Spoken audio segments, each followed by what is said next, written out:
কথাটি বলতে বলতে দোতলার দিকে হর্ন হয়ে ছুটে চলেছেন মিসেস যিশু। চোখের পানিতে ঝাপসা দেখছেন সবকিছু। পা জোড়া চলতে চাইছে না যেন। কান্না ভেজা কণ্ঠস্বরের সাথে হাত পাও থরথরিয়ে কাঁপছে ওনার। তবুও জাঙ্কুককে ডেকেই যাচ্ছে। রমজান মাস, সকলে দেরি করে ঘুম থেকে ওঠে। খাওয়া দাওয়া ঝামেলা নেই বিধায় কেউ ডাকাডাকিও করেন না। যাদের কাজ থেকে করে বাকিরা ঘুমায়। এখন কেবল সকাল 10টা। মিস্টার নামজন মিস্টার কাই আর দেরি করে অফিসে গেছে।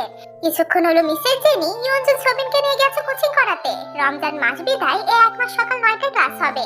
বাচ্চা দুটোকে ঘুম থেকে টেনে তুলে নিয়ে গেছে। আজকে যাবে না বলে কত কি করলো, কিন্তু ছাড় পেল না তাই মুখ গোমরা করে মায়ের সাথে গেছে তারা। আর গত রাতে জানিয়েছিল ল্যাবে কাজ আছে, ফিরতে দেরি হবে। সময় মতো সেও কখন বেরিয়ে গেছে কেউ জানে না। সুগা সেই রেখে মসজিদে গিয়ে বাড়িতে আসেনি। কোথায় গেছে কেন গেছে কেবল সেই জানে। জাঙ্কুককে জিমিন যার যার রুমে ঘুমাচ্ছে বোধ হয়। বাড়িতে তার তেমন কেউ নেই বিধায় মিসেস জিন এবং মিসেস যিশু ভাবলেন হাতের কাজ সেরে কোরআন তেলাওয়াত করতে বসবেন। ইফতারে কি কি আইটেম বানাবেন, কখন রান্না শুরু করবেন, এসব নিয়ে দুই যা গল্প করতে করতে টুকটাক কাজ সারছিলেন। এরই মধ্যে মিসেস জেনির নাম্বার থেকে মিসেস যিশুর কাছে কল এসেছে। ইয়ঞ্জুন ছবি সেন্ড করেছে। দুই ভাইয়েরই গুরুতর অবস্থা। মাথায় ভীষণ চোট পেয়েছে বাচ্চা দুটো। বন্ধ হচ্ছে না দেখে পথচারীরা ধরে হাসপাতালে নিয়ে গেছে।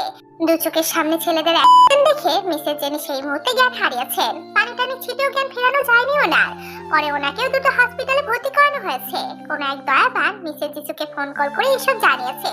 জাঙ্কুকের রুম সাউন্ড প্রুফ, নিচের কোনো শব্দে তার রুম অব্দি পৌঁছায় না। এই কথা স্মরণ হতে দোতলার দিকে ছুটছিলেন তিনি। এদিকে জাঙ্কুকও নামাজ পড়ে ঘুমায়নি। আপন মনে রুমের সঙ্গে লাগোয়া ল্যাবে কাজ করছিল। কিছুক্ষণ আগে লিসার কল পেয়ে রেডি হয়ে রুম থেকে বের হচ্ছিল। ইমিডিয়েট কিছু জিনিসপত্র লিসার কাছে পৌঁছাতে হবে।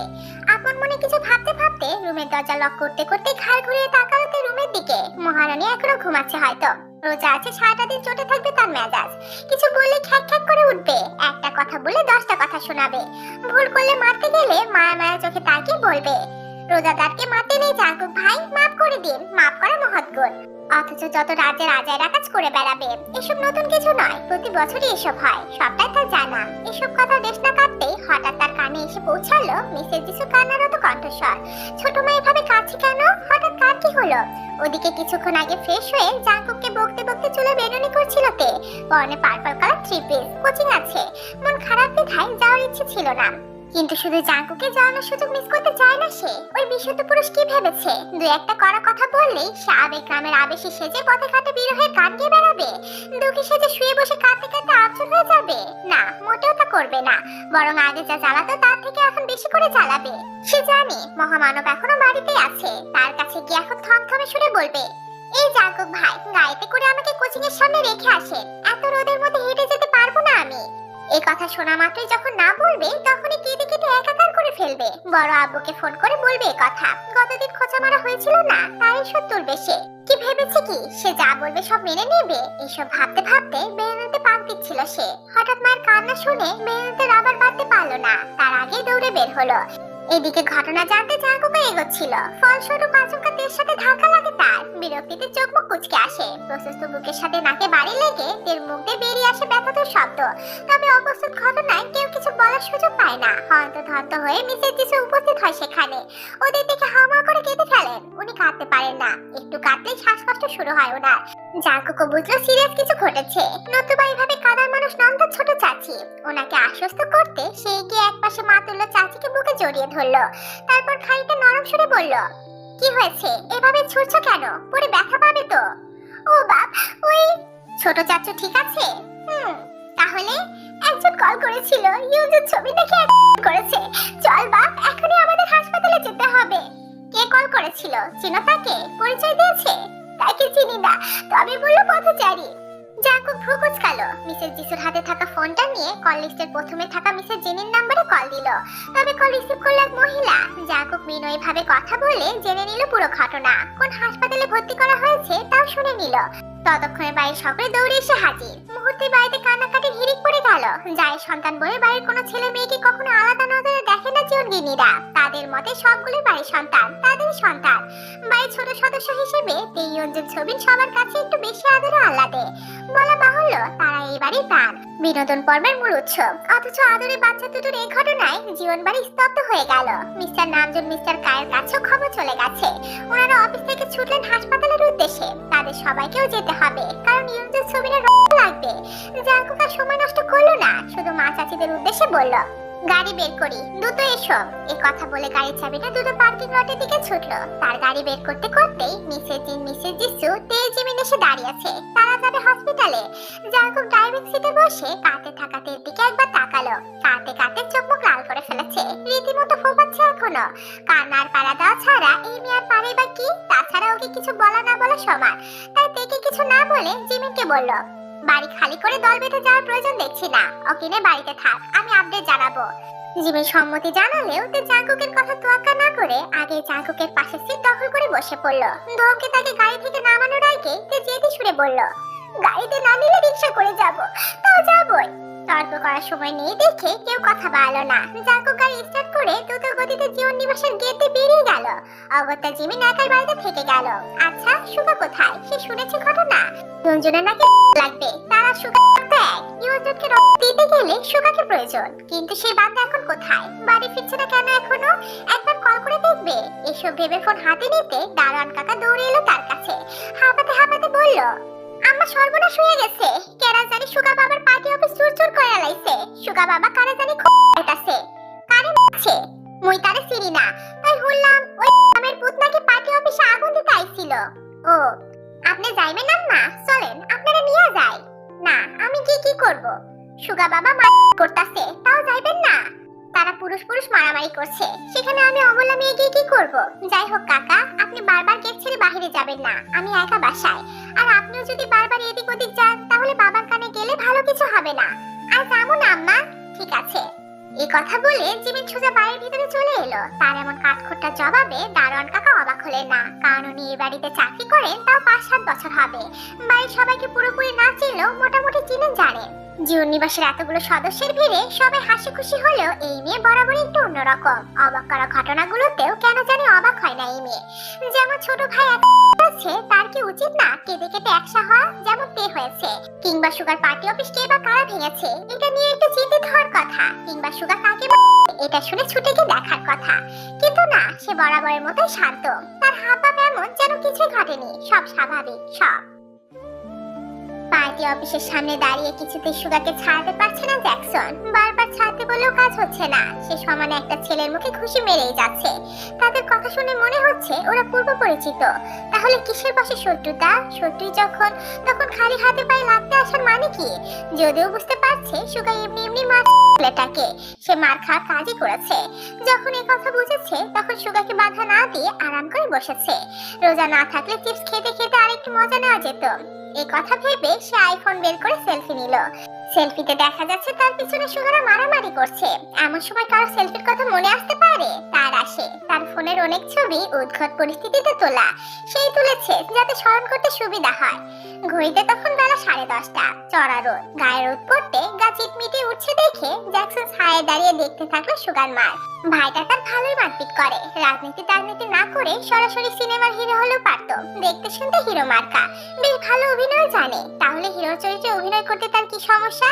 সে কি কোনো ডিরেক্টর কিংবা প্রোডিউসারের সাথে একবার কথা বলে দেখবে? দেখা উচিত, কারণ এসব ট্যালেন্ট কাজে লাগানো উচিত। এরা দেশের এক একটা রত্ন, এদের যত্ন করা আবশ্যিক। এসব ভেবে সে সময় দেখলো। সে এরপর মসজিদে নামাজ পড়ে বাড়ির দিকে যায়নি কেউ। দুই ভাই বাইক নিয়ে টই টই করে ঘুরে ফিরে পার্টি অফিস দেখাতে এনেছিল সুগা। কিন্তু এসে দেখে পার্টি অফিসের ভিতরে ভাঙচুর করছে জঙ্গ। তার রাগ যেন আকাশচুম্বী, যা সামনে দেখছে তাই ভাঙছে। জঙ্গ বোনের কবর জিয়ারত করে ছুটে এসেছে সুগাকে মারতে, কারণ তার ভাষ্য মতে সুগাই ওর বোনের মৃত্যুর জন্য দায়ী। তাই সুগাকে না পেয়ে তার জিনিসপত্র নষ্ট করছে। সব ভাঙা হলে যখন আগুন দিতে যাবে তখন সেখানে সুগার জ্যাকসন উপস্থিত হয়। আজ প্রথম সেহরি বিধায় ছেলে পেলেও যে যার বাড়িতে সেহরি সেরেছে। আজকে ছিল না এদিকটায়, তবে তালা মারা ছিল অফিসের মূল ফটকে। তালা ভেঙে ঢুকেছে জঙ্গ। দূরে দাঁড়িয়ে তার পাগলামি দেখছিল সুগা। কিন্তু তাকে যখন দিতে দেখলো তখনই দৌড়ে এসে আটকায় সুগা। স্বাভাবিক স্বরে বলল, দেখ ভাই, আমি ভদ্র হয়ে গেছি, রোজা আছি, নামাজে যাওয়ার আগে না হব কিছুই কথা দিয়েছি। এই একটা মাস গালি দেব না, অকারণে কাউকে মারব না। তবে হ্যাঁ, যে চোদনা অকারণে আমার পিছনে সুসুরি দিতে আসবে তাকে সুস্থভাবে ফিরতেও দেব না। তুই দুষ্টুমি করিস না, মায়ের ছেলে মায়ের করে ফিরে যা। বারবার এক কথা বলতে পারবো না। যা বাড়ি যা। বাড়ি যাবো তো আগে তোর 3 বোনের এক বোনকে দে, খেয়ে কবরে শুয়ে দিয়ে আসি। এই রাগ করছিস না বলে দিচ্ছি, তুমি আমার বিয়ে করা বউ না। যা আদর করার লোভে ঘরে আটকাতে তোমার আজ কথা বাতা গুগরাসে গিলে যাবো। আমার কথা গিলবি কেন? আর গিলতে পারলে তো গিলবি। যে ছেলে দিনের বেলা বুনবুন করে মুখে ফেলা তুলে ফেলে, রাতের বেলা আবার ঠিকই বোনের সাথে খোলাখুলি লাগালাগির বাদ রাখে না কিছু, সে আমার কথা এত সহজে গিলতে পারবে? তবে তুই জিনিয়াস রে সুগার, তুই গিলতেও পারোস। বোনদের নিয়ে নোংরা কথা সহ্য হয় না সুগার, মাথায় এলোমেলো হয়ে যায়, মেজাজ সামলানো দায় হয়ে পড়ে। এখনো হচ্ছে, তাই সে চোয়াল শক্ত করে পুনরায় সাবধান করলো। লাস্টবার বলছি, মুখে লাগাম দে। জঙ্গু যেন এবার আরো ক্ষিপ্ত হয়ে উঠলো। বোনের কবরে অনবরত হাত বোলানোই তার হাতে এখনো মাটি লেগে আছে। সেই মাটি হাতে সুগার টি শার্টের কলার চেপে ধরে বলল, ওই মা কেন লাগাম দেব বল? কেন? আমার সাথে শত্রুতা, আমাকে খুন করতি, আমার বোনের দিকে কেন হাত বাড়লি, কেন এত কষ্ট মারলি আমার বোনটাকে, কেন মা বল? আমি তোর তিন বোনের কাউকে অসম্মান করেছি, বাজে টনে কথা বলেছি? তবে তুই কেন করলি? আজ কয়েকটা দিন আমার বোন আমাকে ভাইয়া বলে ডাকে না, ঘরে ফিরলে ছুটে আসে না আমার কাছে, আমার মা আমার সাথে কথা বলে না, ভাইয়া ডাক শোনার জন্য বুক জ্বলে যাচ্ছে। আমার পুরো দুনিয়া অন্ধকার করে দিয়েছিস তুই, তোকে আমি ক্ষমা করব না, কখনো না। আজ এক অসহায় ভাই হয়ে অভিশাপ দিচ্ছি, তুই জীবনে একবার হলে আমার জায়গায় এসে দাঁড়াবি, আল্লাহ যেন তোকে দাঁড় করায়, আমার চোখের পানি যেন তোর জীবনে অভিশাপ হয়ে আসে, আমার মতো তুইও যেন ভাইয়ের ডাক শোনার জন্য পাগল হয়ে যাস, তোকেও যেন বোনের দেহের সামনে দাঁড়াতে হয়, চোখে দেখতে হয় আদরে বোনের ক্ষত বিক্ষত। বোনকে দেওয়া নামটা রেখে সবাই যখন চিতা নামে ডাকবে, তখন শুনতে কেমন লাগে তুইও যেন বুঝিস, তোর জীবনেও যেন এমন তিক্ত অভিজ্ঞতা আসে। সুগার সহ্য করতে পারলো না, শক্ত হাতে ঘুষি মেরে দিল জঙ্গল নাক বরাবর, গড়গড়িয়ে বেরিয়ে এলো। পাল্টা আক্রমণ জঙ্গল করলো, সেও বসালে আরেক ঘুষি। তবে সুগা একের পর এক আলোপাতারে মারতে শুরু করলে জ্যাকসন তাদের আটকাতে চাইলেও পারলো না। কিমসন শীত বাজাতে বাজাতে এসে দাঁড়িয়েছে কেবল, ঘটনা বুঝে দৌড়ে গেল তাদের কাছে। সুগা যেন উন্মাদ, ভিড় জমে গেছে পথচারীদের। জ্যাকসন আর কিমসন কোনো মতে ছাড়াতে গেলে সুগা বলল, এই বাচ্চা, এই কতবার বলবো তোর বোনকে কইরি, শালা বাইত, আমার কি মেয়ের অভাব রে? আমাকে কি তোর মতো ভাদ্রমাসে কুকুর পেয়েছিস যাকে তাকে লাগিয়ে বেড়াবো? আমার এক ইশারাই যথেষ্ট তোর বোনের থেকে শতগুণ সুন্দরী মেয়েকে বিছানা তোলার। রেপ করে তুমি আমাকে রোজ রোজ একই ভোজন কাজ শোনাও, আজ তোমার ভোজন কাজ তোমারই পেছনে ভরাবো শালা।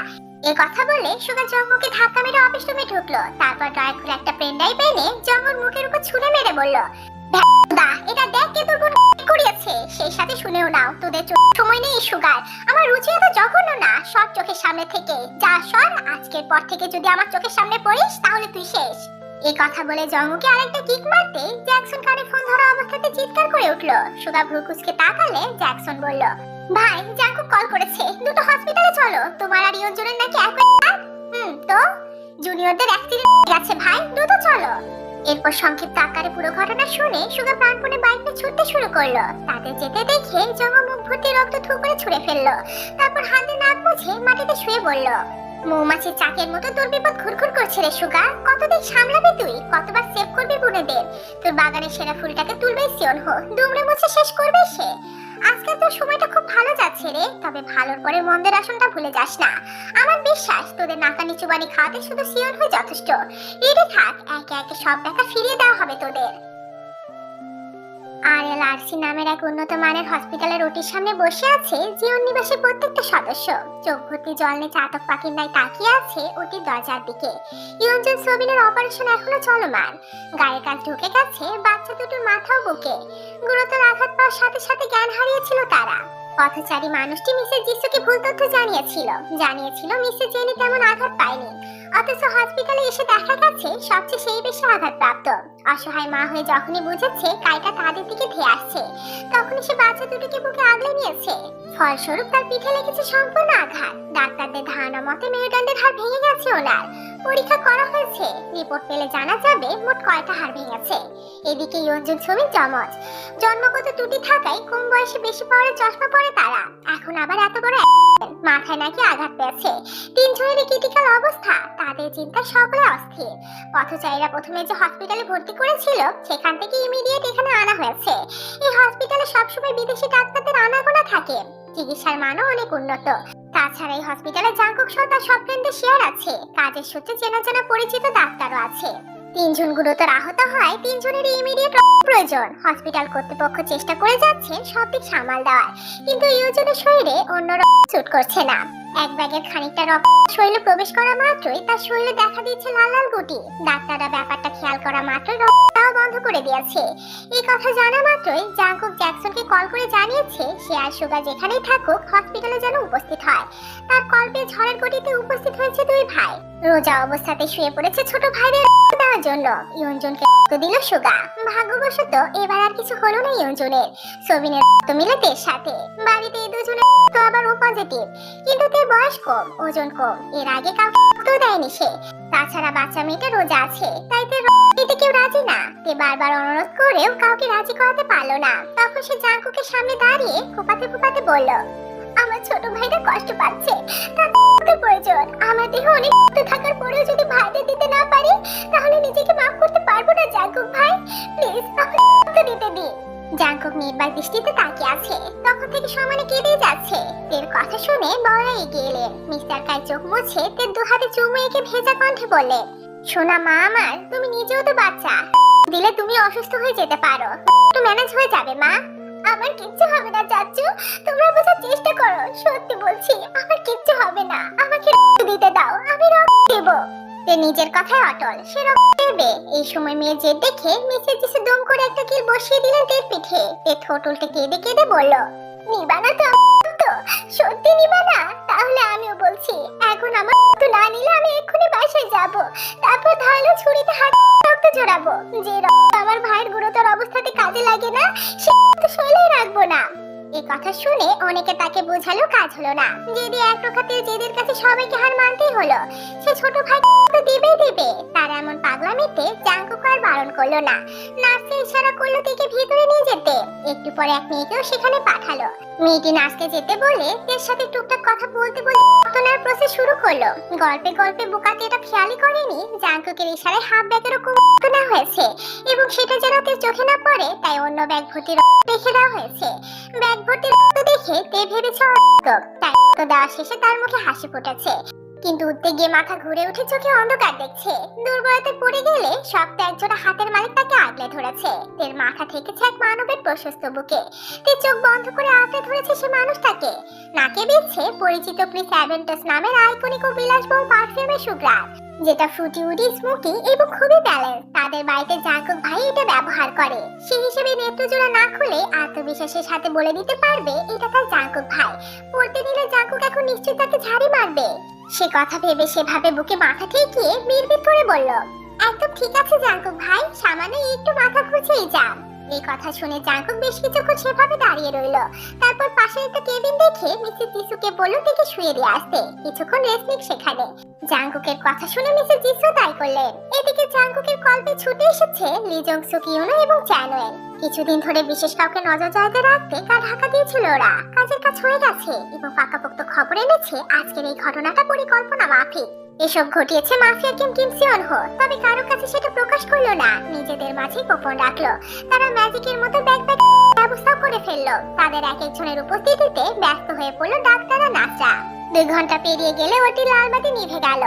মাখা ডাক্তারি পোশাকে বেরিয়ে এলেন কয়েকজন ডাক্তার। বিপদ এখনো না কাটলেও জানালেন গা মাথা থেকে কাজ বের করা হয়েছে। আশা করা যাচ্ছে যা হবে ভালোই হবে, তবে অবজারভেশনে থাকবে তারা। মিসেস জেনির অবস্থা পূর্বের মতোই আশঙ্কাজনক। ডাক্তারদের রিকোয়েস্ট করে বাড়ির সবাই দরজার বাইরে দাঁড়িয়ে এক নজর ইয়ঞ্জুন সোমিনকে দেখলেন। যান বাচ্চা দুটো শ্বাস হইলে ব্যান্ডেজ নিয়ে নিথর হয়ে শুয়ে আছে, চোখ জোড়া বন্ধ। কখন খুলবে সেই চোখ? পূর্বের মতো চেঁচিয়ে ডাকবে সবাইকে, গলা ফাটিয়ে কান মাথা ঝালাপালা করে দিবে। টাকা নেওয়ার আবদার নিয়ে ঝুলে পড়বে জাঙ্কুক সুগার কলা ধরে। খাবার নিয়ে তের সাথে ঝগড়া করবে কখন? আজ প্রথম রোজা, প্রথম ইফতার। হরেক রকমের ইফতার নিয়ে শেষে মারামারি করবে না ভাই বোনেরা? আলুর চপ, কেক আর ডিমের চপ কেড়ে খেতে পারে, এই নিয়ে দুষ্ট বুদ্ধি আঁটবে না। কবে হবে এসব? কখন হবে এসব? ভাবতে ভাবতে সবাই কাঁদতে কাঁদতে মন থেকে দোয়া করলেন। রোজাদারদের দোয়া মহান আল্লাহ ফেলবে না নিশ্চয়ই। ঘড়িতে তখন বিকাল 4:30। তে চুপ করে চোখ বন্ধ করে শুয়ে আছে কেবিনের বেডে। এখনো মাথা ঘুরছে তার, খুব দুর্বল লাগছে।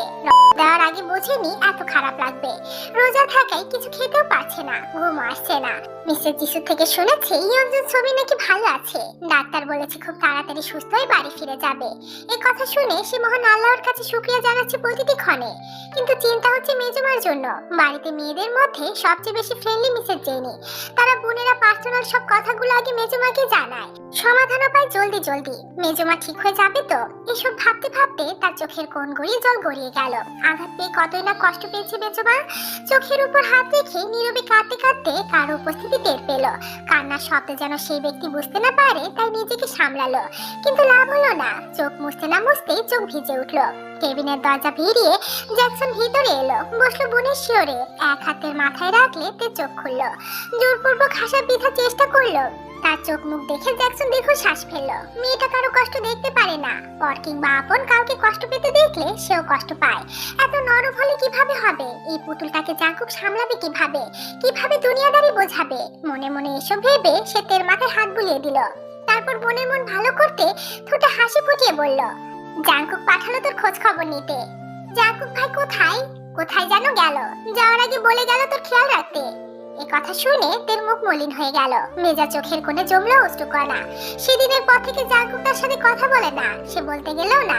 এই তো কিছুক্ষণ আগে দিতে চাইলে সবাই বারণ করলো, কত বকলো, কিন্তু জাঙ্কুক দাঁড়িয়ে দাঁড়িয়ে শুনলো। তার দিকে তাকালোও না, কিছু বললো না। অন্য সময় হলে ধমকে উঠতো, নতুবা চালাকাটের বাড়ি বরাদ্দ রাখতো। সামান্য একটা ভুল করেছে না হয়, তাই বলে কথা বলা বন্ধ করে দিতে হবে?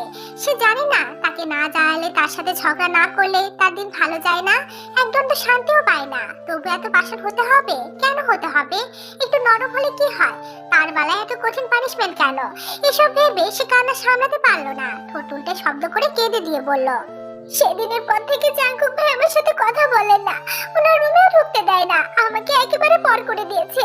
তেকে এভাবে কাঁদতে দেখে জ্যাকসন ভ্যাপাচাকা খেয়ে গেল। হাসিও পেল খুব, তবে এখন হাসলে চলবে না, তাই স্বাভাবিক কণ্ঠে বলল, আরে ধুর, কাঁদিস কেন বোকা মেয়ে? জাঙ্কুক খেয়াল রাখতে তোর কমতে রাখছে না। জানিস কতবার দেখে গেছে তোকে? যাওয়ার আগে বারবার তোর খেয়াল রাখার কথা বলে গেছে। যে খেয়ালে পরপর অনুভব হয় সে খেয়াল লাগবে না আমার। তুমি জাঙ্কুক ভাইকে বলো আবার আগের মতো হয়ে যেতে। সেটা আর হবে না রে পাগলি। কেন হবে না? ঘুমন্ত সিংহকে খুঁজিয়েছিস তুই, অথচ তার হিংস্র থাবা হজম করবি না। জাঙ্কুক ভাই ঘুমন্ত সিংহ? কি সব বলছো ভাইয়া? কিছুই তো বুঝছি না। জ্যাকসন হাসলো। এই পাগলিটাকে কি করে বোঝাবে? তার জাঙ্কুক ভাই শাসনের আড়ালে পৃথিবীর সমান ভালোবাসা লুকিয়ে রেখেছে। সে ছোট, সরলমনা বিধায় ছেলেটা তার নিজস্ব সুপ্ত অনুভূতি সন্তর্পণে লুকিয়ে রেখেছে। এক বুক ভালোবাসা বুকে রেখে কখনো বুঝতে দেয় না এই চঞ্চলার প্রতি ভীষণভাবে দুর্বল সে। দুর্বল না হয়ে কি আর থাকা যায়? কথায় কথায় এত মারে বকে, তবু এই মেয়েটা তার কাছেই যায়। তার আবদার জাঙ্কুকের কাছে। কারণে অকারণে রাগ অভিমান দেখানোর মানুষটা ওই জাঙ্কুক। জাঙ্কুকে ভয় পায় না তাও না, ভয় পায়, আবার তর্কও করে। এত মার খায় তবুও ঘুরে ফিরে তার জিনিসপত্র ঘাটাঘাটি করে, কারণ তার জাঙ্কুক ভাই তাকে প্রশ্রয় দেয়।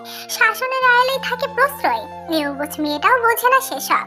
কবে বুঝবে আর? তবে একটা কথা না বললেই নয়, এই পাগলিটার মধ্যে এমন কিছু আছে যার জন্য জাঙ্কুকের মতো সংযমী এক ছেলেও মন হারিয়েছে। তে নিজের অজান্তে তার মনে প্রাণে প্রেম পুষ্প ফুটিয়েছে। তবে সে সত্যি সন্দিহান, এই ছেলে আদৌ কখনো নিজের মুখে ভালোবাসার কথা প্রকাশ করবে কিনা। তে সৌভাগ্য হবে কিনা জাঙ্কুকের মুখে ম্যাজিক্যাল শব্দ শোনার। মনে মনে এসব ভেবে জ্যাকসনকে হাসতে দেখে তে মুখ ঘুরিয়ে নিল। সে কষ্ট পাচ্ছে, অথচ জ্যাকসন ভাই হাসছে। সব ভাইগুলো কেমন যেন হয়ে যাচ্ছে, কেউ তাকে ভালোবাসে না, সব কষ্ট দেয়। তেকে মুখ ঘোরাতে দেখে জ্যাকসন বোনের মুখটা ওর দিকে ঘুরিয়ে নিয়ে বলল, নির্দিষ্ট একটা সময় সবার জীবনে প্রেম আসে। সেই প্রেম ধরা দেয় বসন্ত রূপে, রঙিন কিছু স্বপ্ন লুটোপুটি খায় নিদারুণ প্রেমানুভূতিতে। তবে এই বসন্তের কারণে বারণে রয়েছে ভিন্নতা, মিশে রয়েছে মুগ্ধতা, দগ্ধতা। এই বসন্ত ফাগুনের আগুনের ন্যায়, সে আগুন নিজেকে যেমন পোড়ায় সেই সাথে অন্যকেও পোড়ায়। জ্যাকসনের কথা আগামাথা কিছুই বুঝলো না তে, শুধু ড্যাব ড্যাব করে তাকিয়ে রইল। জ্যাকসনও বুঝলো তে কিছুই বোঝেনি, তাই কথা বাড়ালো না, বুদ্ধি খাটিয়ে অন্য প্রসঙ্গ তুললো। সেই মুহূর্তে দরজা খুলে হন্তদন্ত হয়ে আয় ছুটে এলো। কেঁদে ফেললো মুখে হাত চেপে। এসবের কিছুই জানতো না সে। ফোন বন্ধ রেখে ল্যাবে কাজ করছিল, পরীক্ষাও ছিল। বিকেলে বাড়িতে ফিরে জিমিনের থেকে সব শুনে তৎক্ষণাৎ ছুটে এসেছে। জিমিনও আসছিল। হঠাৎ মাঝপথে কি কাজ পড়েছে বিধায় বাড়ির দিকে ফিরে গেছে। আর তের মাথায় হাত বুলাতে বুলাতে দুবোন নীরবে কাঁদলো। তখন জ্যাকসন ওদের ধমকে থামালো। দুজনকে চোখে মুখে পানি দিয়ে আসতে বলে উঠে দাঁড়ালো। ইফতারির সময় হয়ে এসেছে, বাড়ির সবাই রোজা আছে। এত টেনশনে ভুলে গিয়েছিল। তাই ইফতারের আয়োজন করতে দ্রুত পায়ে কেবিনের বাইরে যেতে হসপিটালের ম্যানেজার এসে জানালো সবার জন্য ইফতারের আয়োজন করা হয়েছে, ইফতার গ্রহণ করলে খুব খুশি হবে। সবাই এটাও বুঝলো জাংকুকের কারণে স্পেশাল ভাবে সেবা পাচ্ছেন ওনারা। এদিকে জাংকুক, সোগা, লি জং সুক, ইউনো, চ্যানুয়েল কেউ নেই, আপাতত বাইরের কয়েকজনই আছে হসপিটালে। সেই মুহূর্তে জাংকুকও জানালো হসপিটালে ইফতার সেরে নিতে এবং ইফতারের পর তাকে বাড়ি পাঠিয়ে দিতে। রাত তখন 2:30, অমাবস্যা রাত বিধায় ঘুটঘুটে অন্ধকার চারপাশ।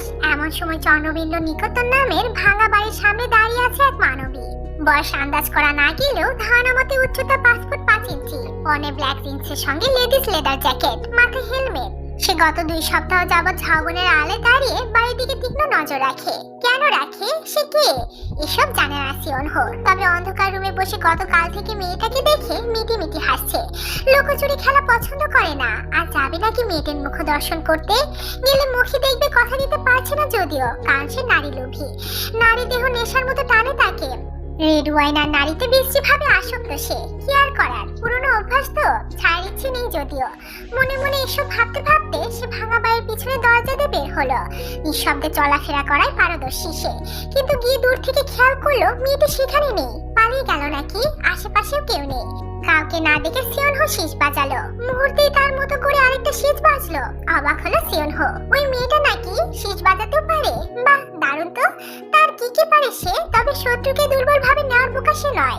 তাই প্যান্টের পকেট থেকে বের করে হাতে নিতে একবারে চলে গেল তার কানের পাশ দিয়ে। নিশানা দেখে হাসলো সে। এর সাথে খেলাটা খুব জমবে মনে হচ্ছে, তবে খুকির বুকে পাঠা আছে বলতেই হয়। ইস, তাকে এক নজর দেখার জন্য মনটা আকুপাকু করছে। এ কথা ভেবে পা বাড়াতেই জঙ্গলের শুকনো গাছে দাউ দাউ করে জ্বলে উঠলো। আগুনের আলোয় দেখা গেল কালো কাপড়ে মুখ বাঁধা এক নারীর মুখ। উফ উফ, দারুণ দুইটি চোখ, চোখে যেন অগ্নি বর্ষণ হচ্ছে। সিওনহো তাকে আপাতমস্তক দেখে জিহ্বাতে ঠোঁট ভিজিয়ে একটা বাক্যই উচ্চারণ করলো, অগ্নিকন্যা। তবে এই শব্দটি উচ্চারণ করার আগে মেয়েটি বসলো তার বুক বরাবর।